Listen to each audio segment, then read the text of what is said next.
美军士兵突然发现，刚刚帮过他们的农夫竟被一群朝鲜人强行赶到院子里，这一幕让他们有些猝不及防。然而，更残酷的画面也接踵而至。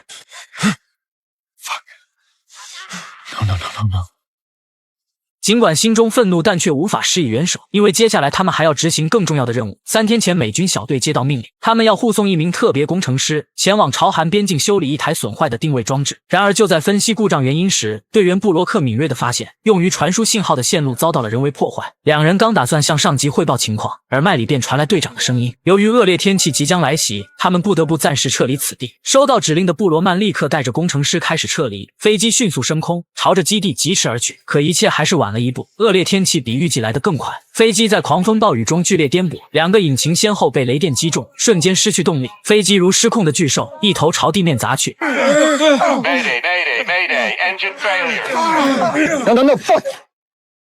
整个机体摔得粉碎，残片散落的到处都是，队员们几乎全部受伤，飞行员因驾驶位遭受严重挤压，双腿粉碎性骨折，队长也被一棵倒下的大树死死压住身体，情况岌岌可危。此刻，联系总部派出救援队成了唯一的希望。然而让他们意想不到的是，总部根本没法提供有效救援，因为飞机坠毁的位置处于朝鲜境内，一旦派出部队营救，很可能会引发军事冲突。所以接下来他们必须想办法撤离到新的坐标点，届时会有三角洲部队接应。队长深知自己已无法行动，而小队不能群龙无首，资历最老的布罗曼便接过了指挥权。队长郑重地叮嘱他一定要将小队安全带至目的地，并向布罗曼索要一颗手雷。显然他已做好了绝不沦为俘虏的准备。布罗曼有些不舍，但也无能为力。随后小队朝着坐标地艰难前行，天空中满是前来搜索的直升机，他们必须时刻保持警惕，小心翼翼地防止暴露踪迹。就在这时，工程师却突然冲到前面，表示有话要说。他认为他们应该主动暴露位置，等被朝鲜士兵逮捕后，美国便可以出面，以外交方式将他们救回。但布罗曼心里十分清楚，朝鲜人绝不会轻易放过他们，这无疑是羊入虎口，毫无生还的可能。其余队员也坚决不同意工程师的提议，于是众人继续朝着坐标点赶路。但还没走出去多远，领头的布罗曼便察觉到异常，所有人见状立刻隐蔽身形藏了起来。果然在他们前方不远处出现了一队朝鲜士兵，正朝着坠落的飞机行进。就在大家全都紧张地注视着眼前的情况时，工程师竟突然站起身，举着双手朝着朝鲜士兵的方向走去。看到这一幕，所有队员都惊呆了，完全想不到工程师会有如此举动。就在他们不知所措之际，队长看到已经赶来的朝鲜士兵，毅然松开了手雷。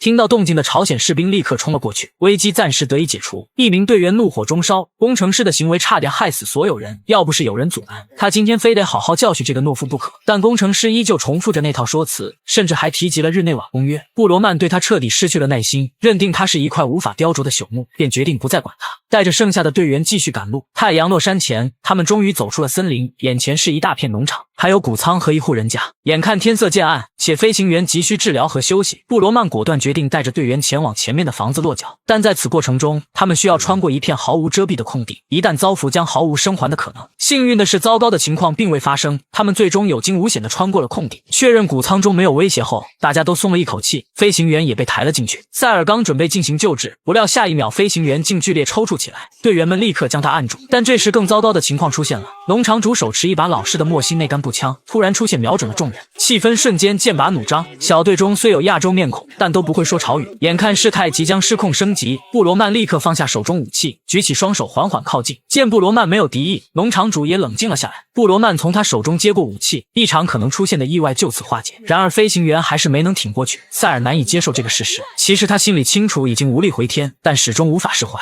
晚上，队员们和这家人待在一起熬过了一夜，布罗曼则留在屋外守夜。转眼间天亮了，布罗曼也因疲惫睡了过去，但很快一阵引擎声将他吵醒，原来是朝鲜军队找了过来。布罗曼立刻冲进屋子，通知队员们收拾装备撤离。所有人都朝着后面的森林跑去，唯独塞尔却忘了医疗箱，打算返回去取。等他再想跑时已经来不及了，被夫妇俩连同女儿塞进里屋的地下暗室中藏了起来。队员们也躲进森林，观察着屋子的情况。很快朝军便发现了飞行员的尸体，猜测是夫妇俩收留了这群美军，他们根本不给夫妇俩解释的机会，直接开枪将两人射杀。布罗曼看着这一幕，心中满是无奈与愤怒，却又无能为力。这时终于有人发现塞尔不见了，此时的塞尔和女孩躲在暗室，吓得大气都不敢出。但不幸的是，他们还是被发现了。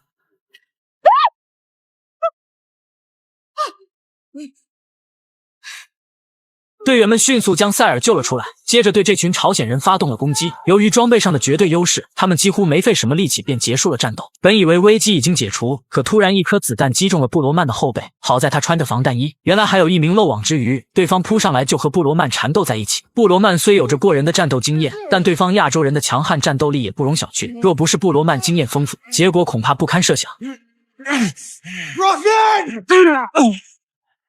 摆平所有阻碍后，队员们换上当地行头，伪装成朝鲜人，打算驾驶那辆卡车离开这里。可捣鼓了半天，卡车却无法启动。小女孩见状指了指后面，然后自顾自地来到后车斗，拿起柴火塞进旁边的铁桶中。原来这辆卡车启动竟然需要烧火，不过好在最终卡车真的发动了起来。如今只要顺利到达坐标点，他们就算得救了。但命运似乎并不想让他们如此轻易逃脱。没过多久，他们的身后便出现了一辆军车。布罗曼将手枪交给工程师，以应对突发情况。队员们也停下了车子。很快2名朝鲜士兵走了过来，冲着他们嘟囔了半天，听不懂的队员只能默不作声。朝鲜士兵以为司机是哑巴，于是队长便命令手下去搜查车厢。结果手下刚露头，就被几人按在车厢上连捅几刀。队员也被对方从车上拽了下来，身上的裤子暴露了他们的身份。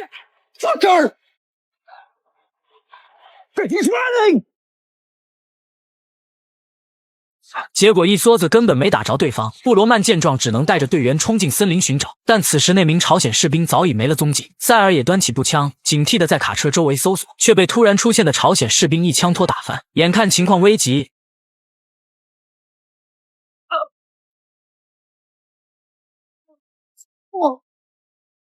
等几人赶回来时，只见工程师倒在地上，鲜血如喷泉般从他的腹部涌出。塞尔见状立刻扑了过去，但一切都太晚了，子弹伤到了动脉，工程师的脉搏几乎难以察觉。他冲着布罗曼摇了摇头，显然已经无力回天。几分钟后，工程师彻底没了呼吸，现场气氛压抑得让人窒息，但他们别无选择，战争带来的只有无尽的死亡与血腥，容不得他们久留，因为敌人的增援很快就会赶到，他们只能强打精神继续赶路。好在距离坐标位置已经很近了，没过多久他们便赶到了那里。布罗曼拿出地图和指南针仔细观察，确认就是此处无疑。然而说好的三角洲特种部队却不见踪影，大家都十分气愤，觉得被总部抛弃了，认为根本没有什么接应部队，这不过是总部的说辞罢了。但这时布罗曼却看向了地上的背包，立刻从里面翻出那个原本要维修的定位装置。他将装置插入地面，连接好电脑，开始在电脑上操作起来。装置显示地下是空的。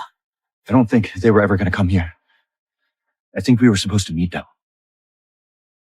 Can someone fucking translate what he's saying? But Lee, if this GPR unit is right, there's something running underneath us that is man-made that is going north to south right now. like a fifth incursion tunnel.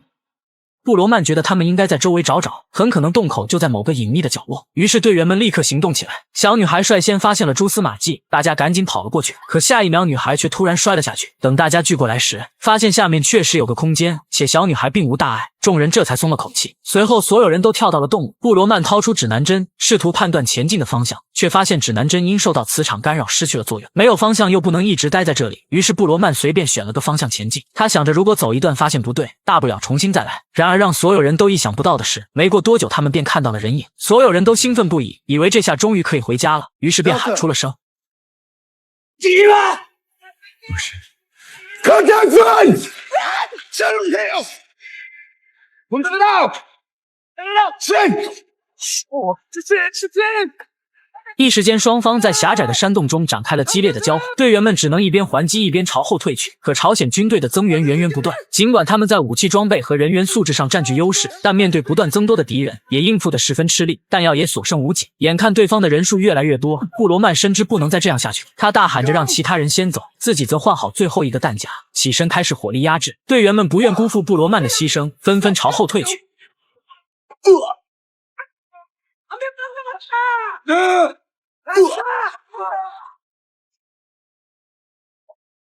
布罗曼被子弹击中，倒在了地上，脑海中开始浮现被捕时的场景。但突然，数根绿色的光束穿透黑暗，瞬间击退了眼前的敌人。是三角洲特种部队赶到了，原来总部并没有抛弃他们。布罗曼被一群特种兵抬出了山洞，直升机早已在外面等候。毫无疑问，他们得救了。但队员们的脸上却没有露出开心的神色，因为这一路他们付出了太多。